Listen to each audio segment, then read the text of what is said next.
Welcome back to the station. Welcome back to the channel. It's your boy Ray G. You can find me on Twitter at RayGQ. And if you've come looking for rookie content, you are in the right place because this is what we do at Destination Debbie is talk rookies, talk college ball. And I'm excited because this past weekend we had real action in the NFL, some real actionable information we can take away from preseason football. Now, I preface this by saying, take it with a grain of salt, like especially the players that were drafted highly. I don't care how bad CJ Stroud looked or your favorite first-round wide receiver. It doesn't matter. They're going to get opportunity after opportunity. So take the bad performances with a grain of salt. We're not going to focus too much on the bad.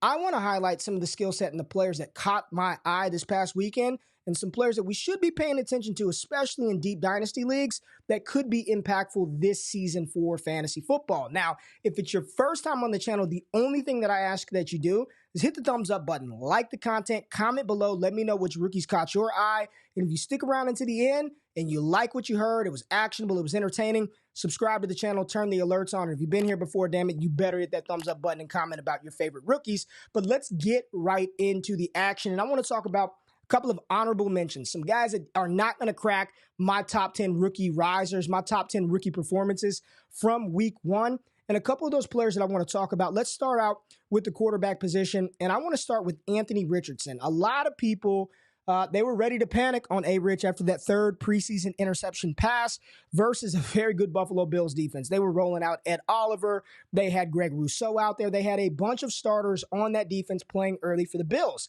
Anthony Richardson settled in. He played really well. Outside of that one throw, I thought he put some good things on tape. There are going to be some inconsistencies in his game. Don't think that you're going to get a finished product year one or even year two, but some of the things that he did do in his performance, using his legs, they didn't call very many design runs, breaking tackles. He put an absolute dime on Alec Pierce, and that was dropped in the end zone. So when I look at his performance, how it started off, interception on the third pass of his NFL career, finishing that thing out with an 83-yard drive. Believe it was a 13-play drive that resulted in a missed field goal, but A-Rich bounced back, moved the change, picked up first downs, and in my opinion, of the big three quarterbacks, CJ Stroud, Bryce Young, and Anthony Richardson, there was no doubt that A-Rich was the best-looking rookie week one of the preseason. So not making my top 10 rookie list this week, but I was impressed with him. Honorable mention, as well as Roshan Johnson from the Chicago Bears. I believe he had 12 carries, 40-something yards,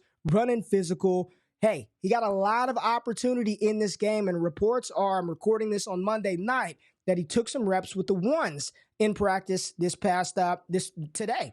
Now, Khalil Herbert looked real good, looked fast, housed a 50-something yard screenplay. So Roshan Johnson taking over the backfield, probably not going to be within his range of outcomes. But can he carve out a role on this offense as a rookie? I think the answer to that question is yes. I was happy to see Roshan play, happy with his performance, and I'm excited to see what he does moving forward. Couple of other honorable mention names. I want to say Clayton Tune. Clayton Tune went out there and operated that Arizona offense. He had some good plays. He had some bad plays. Not expecting a ton from Clayton Tune this year. But with this Arizona Cardinals situation at the quarterback position, Kyler's going to play, Kyler's not going to play. Colt McCoy is not very good. We know that he's a little bit older.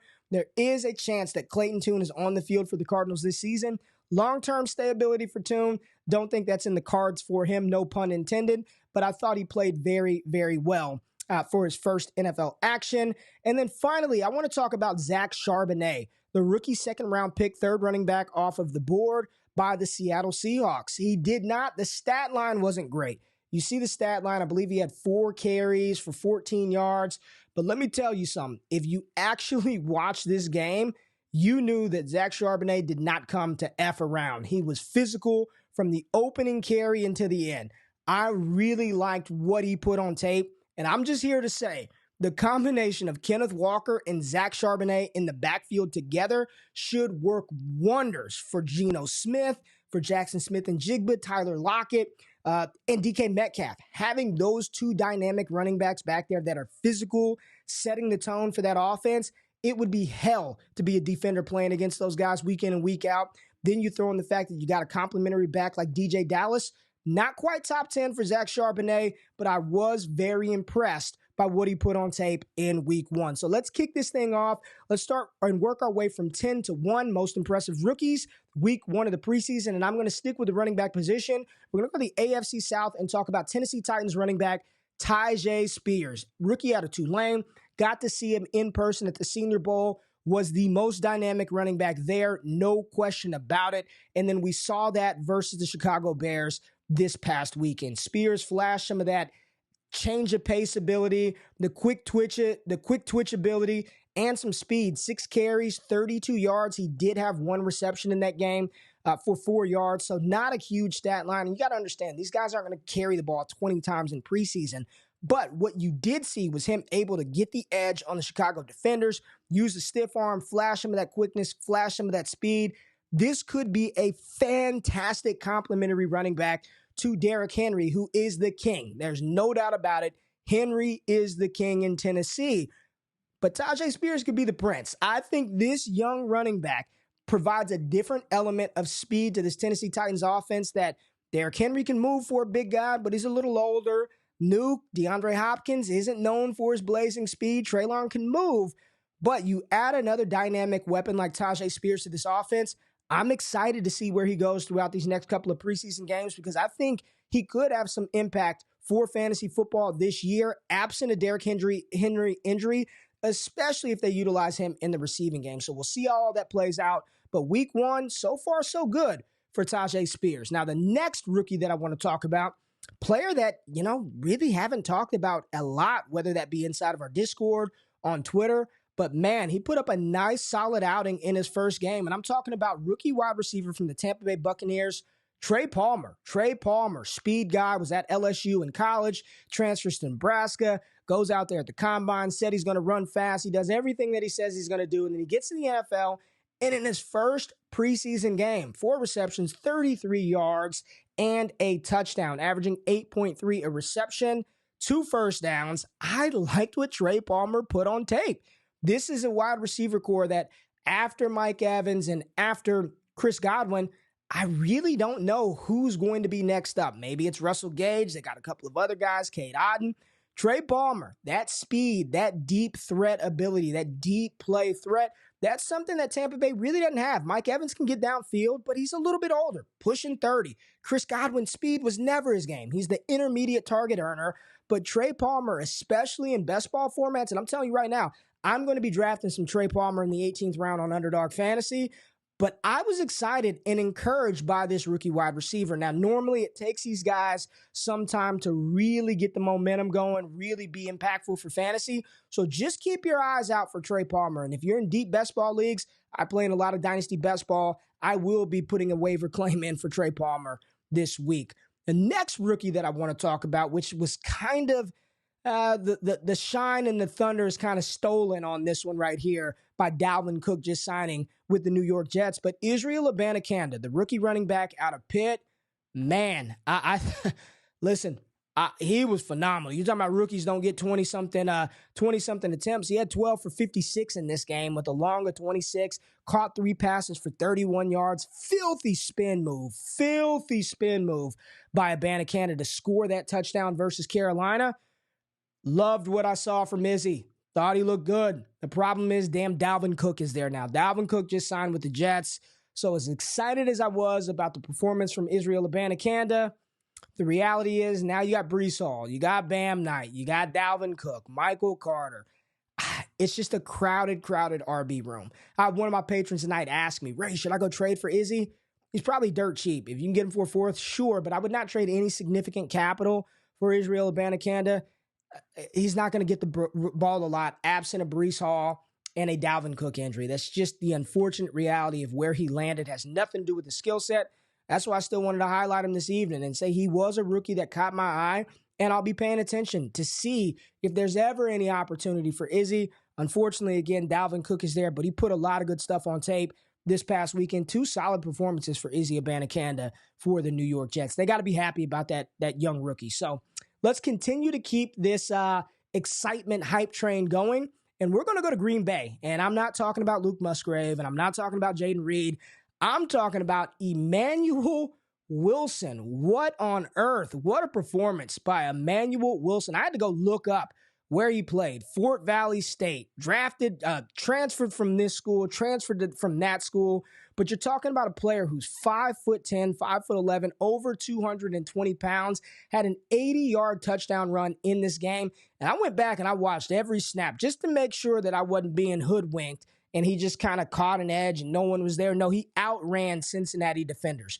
With that size, with that athleticism, with that type of speed, could Wilson potentially be that third running back for the Green Bay Packers to where he's an injury away from getting some opportunity? Again, this isn't a player that I'm telling you to go out there, break the bank for, go trade a bunch of stuff for, but pay attention. Keep this name, Emmanuel Wilson, on your radar. When you've got that type of size, NFL size, when you've got breakaway speed to rip off 80-yard runs, he had 6 for over 110 yards. This is somebody that my antennas and radars are up for. So Emmanuel Wilson, the UDFA in Green Bay, and say what you want about the Packers, man. Aaron Jones was not a highly drafted running back either. I think he was a 5th rounder out of UTEP. So if you can ball, the Packers will find you. When Jamal Williams was there, he wasn't a high draft pick. So in this age of NFL teams finding cheap production at the running back position, keep your eyes out for Emmanuel Wilson. I think we might see this young man pop up for Green Bay, or if they have to let him go, somewhere else this fantasy football season. But big-time performance by Emmanuel Wilson in Week 1. Now, let's get to sort of the top 5. I think these are the top six guys that I thought performed from the rookie class this past weekend. And let's go to another running back, this time Jacksonville Jaguars rookie running back Tank Bixby. Now, there was a tweet, and I am so sorry for forgetting whose actual tweet this was, but Tank Bixby was the only rookie running back to play on the field with the first-team offense, with the starting running back over the course of Week 1 of the preseason. There was no other rookie running back that was actually in with the starting offense, playing with the ones. He was rotating with Travis Etienne from preseason Week 1, and he played well. He had a big run versus my Dallas Cowboys. He had 9 carries, 52 yards, looked good, showed that explosiveness, that physical running style. He's going to factor into Jacksonville this year. Like, just go ahead and get ready. I'm not saying he's taking over for Etienne. I still think Etienne is going to be the guy, but Bixby's going to play. He's a talented running back who sort of was overlooked because the Auburn team was so bad his final season in college. But you're talking about a player that's got the size, at 6 foot, over 210 pounds. It's got the requisite speed. He can catch. He's got that physical nature, that dog mentality. Tank Bixby, big-time performance, and I think this momentum and the Tank train is just getting going. So shout out to you, Tank Bixby. Hell of a job. You definitely make the top 10 rookie list after Week 1 of the preseason. And let's talk about another player. Where are we going to go? Now we're inside the top 5. And I want to talk about another wide receiver, this time from the NFC South. And boy, oh boy, did A.T. Perry put on a show, wearing that number 17, looking like old Robert Meacham from the old Saints. But he went out there and made an acrobatic touchdown grab versus Kansas City, but that just wasn't it. It wasn't just one touchdown grab for A.T. Perry. He had 6 for 70, averaged almost 12 yards of reception, 6'5", over 200 pounds. A.T. Perry is a big boy. And when you look at the Saints offense, when you look at the Saints team, MT, not the perfect model of health. Chris Olave had a couple of concussions last year. Hopefully none of that stuff is persistent this year. But A.T. Perry with Jameis Winston got down the field. That big body wide receiver, Keith Kirkwood, played well also. So again, is A.T. Perry penciled into some starter workload? Should you lock and load him as a bona fide stud for fantasy? Absolutely not. We're just talking about the rookies that caught my eye in Week 1, and A.T. Perry was definitely one of those guys. So am I rushing to cut somebody to pick him up off of waivers? Not quite, but I'm definitely on notice for Week 2 to see what Perry does with the Saints. But hell of a performance by that young man. Again, some of the players that a lot of people have not been talking about. A.T. Perry, shout out to you. Hell of a job. Week 1 of the preseason, first NFL game. Good job, A.T. Perry. So this player could have easily been number 1. We're going 4, 3, 2, and 1. This player, another wide receiver, easily could have been number 1. And what I want to say, this is a player who a lot of people in fantasy, including myself, reference historically. These guys just don't work out because they're too small. And I think we need to move past that. We're in this age where NFL teams are getting their creative space players the ball in different ways. And I believe that the Houston Texans got a gem in Tank Dell. I was able to watch him in person at the Senior Bowl. He was only there for one day of padded practice because he was so good. Uncoverable at the Senior Bowl, and versus this New England Patriots defense, he was uncoverable as well. He had 5 receptions, 60 yards, and a touchdown, acrobatic touchdown right here. And he probably left, or the quarterback probably left another 50 to 60 yards on the field. There was one point in time where Davis Mills threw the ball and Tank Dell, you could see him saying, throw it up, get it up. But this young man is a problem. He is a separation specialist, a route running savant. He's quick, he's sudden, he's tiny. I'm not the biggest dude in the world, and I'm bigger than Tank Dell. But this dude's explosiveness, his quick twitch ability, he's a phenomenal receiver. Go look at what he did at Houston. You can't deny the fact that he was one of the most, if not the most dominant collegiate wide receiver last season. Goes to Houston. I'm looking at Nico Collins. I'm looking at Robert Woods. I'm saying, y'all need to get that dude the ball. Get 13 the ball. Tank Dell is a special player, and I've got my fingers crossed because I hope he's the one that sort of breaks the small receivers can't matter mold, even though Zay Flowers isn't the biggest, even though Davante Smith isn't the biggest guy. We're still having these question marks about these smaller wide receivers in the NFL. Tank Dell can quiet a lot of that noise this season. Hell of a job. Could easily be number 1 on this list, but we got to get inside the top 3. And I debated having this player number 1 because for back-to-back weeks, 2 preseason games, he's been almost perfect, right? Almost perfect. Now, the problem is for Dynasty, absent an injury to the starting quarterback, he's not getting on the field. But Dorian Thompson-Robinson, DTR, Cleveland Browns, they might have something with this young backup quarterback. I mean, once again, he gets in there and he's just surgical. 9 for 10, 102 yards, another touchdown. I mean, his first preseason game versus the Jets, he was phenomenal. He comes out here versus the Commanders, he's phenomenal. 6'1", 195 pounds. DTR is an athletic quarterback. A lot of people really liked him. I believe he had one of the strongest arms in the 2023 class as far as velocity and throwing the ball. Again, you don't need to go pick him up. He's a backup quarterback. But if something were to happen to Deshaun Watson, this is a player that I guarantee every big-name fantasy service is going to be out there saying, go grab DTR. Go pick him up, right? There's no room and no financial wiggle room for him to actually get on the field. But when you're just talking about who caught my eye, DTR could have easily been number 1 on this list. Now, top 2 guys, let's just get right to it. Deuce Vaughn. Deuce is loose. Deuce Vaughn had him at number 1, had to move him, put him back at 1, had to move him again, settles in at 2. Deuce Vaughn, 8 carries, 50 yards, a touchdown, beautiful footwork. He had 3 receptions in this game versus the Jacksonville Jaguars, and I know what everybody's thinking. Oh, he's little. Oh, he's little. He's been little. He was little when he was an All-American at Kansas State. He was little during his high school career. He was little at the combine, and none of that stuff has hindered him. None of it. And I don't care about size. You watch that game. There was no doubt who the best running back on the field for the Dallas Cowboys was. That's with Malik Davis, Rico Dowdle. It was Deuce Vaughn. This player, I believe Dallas truly wants to utilize him as a weapon. Tariq Cohen, Darren Sproles, whatever you want to say, the footwork is outstanding. I mean, it's just you watch him in between the holes, navigating, traffic, evading defenders, the elusiveness. It's all there for Vaughn. The only thing that he doesn't have is that prototypical size. But I don't believe Dallas looks at him and views him the same way they did in Ezekiel Elliott or Tony Pollard. This is a weapon that you can hand the ball to that is truly a running back, but he's so dynamic in space. Got to figure out a way to use him. I get it. All the analytical fantasy football historians are going to say that there's no way, no possible way for a player this small to be successful in the NFL. I think you got to have a little conviction when you play this game. And I do believe that Deuce Vaughn can play. I've said this for a long time. Is he going to be some fantasy superstar, some fantasy all-star? I doubt it. But can he be a usable standalone PPR asset? I think there is a real-world possibility in which that comes to fruition this year. Hopefully we see some more of him in week 2. Everything that I'm hearing is we probably are going to see some more Deuce Vaughn in week 2 of the preseason when maybe some more of the Dallas starters play. This is a special player. He brings something different to that offense. And this is somebody that if they are on waivers right now, I'd be picking him up. Malik Davis hadn't proven anything. Rico Dowdle hadn't proven anything. Rojo, we know what he is, and he's suspended.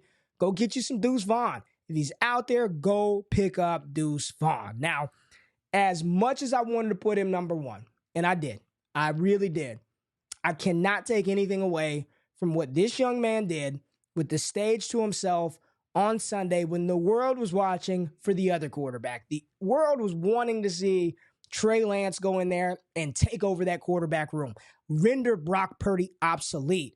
And what ended up happening was Kyle Shanahan was salivating from across the sideline, wishing he had Aidan O'Connell, who was lights out, the rookie of the week. The number 1 rookie for me on the week was Aidan O'Connell, the rookie out of Purdue, who went out there and played with confidence. 15 for 18, 83% completion percentage. I don't give a damn if it's preseason, if it's pre-Madden, if it's pre-puberty. If you can go out there and only throw 3 incomplete passes as a quarterback, you're probably pretty good. 141 yards, a touchdown. Again, playing with confidence. It was very clear to see, watching that game, which quarterback was playing free, was playing with confidence, was trusting his system, and which one wasn't. And that was Aidan O'Connell. You watch him and you see him in that Raiders number 4, and I'm like, damn, is that Derek Carr out there? Jimmy Garoppolo's the starter. Jimmy Garoppolo also, we know, doesn't stay healthy and likes to throw a lot of interceptions. If something were to happen, I think Aidan O'Connell, I'm just going to go out on a limb. I think he can man this offense. Let's see it again. Let's not overreact too much.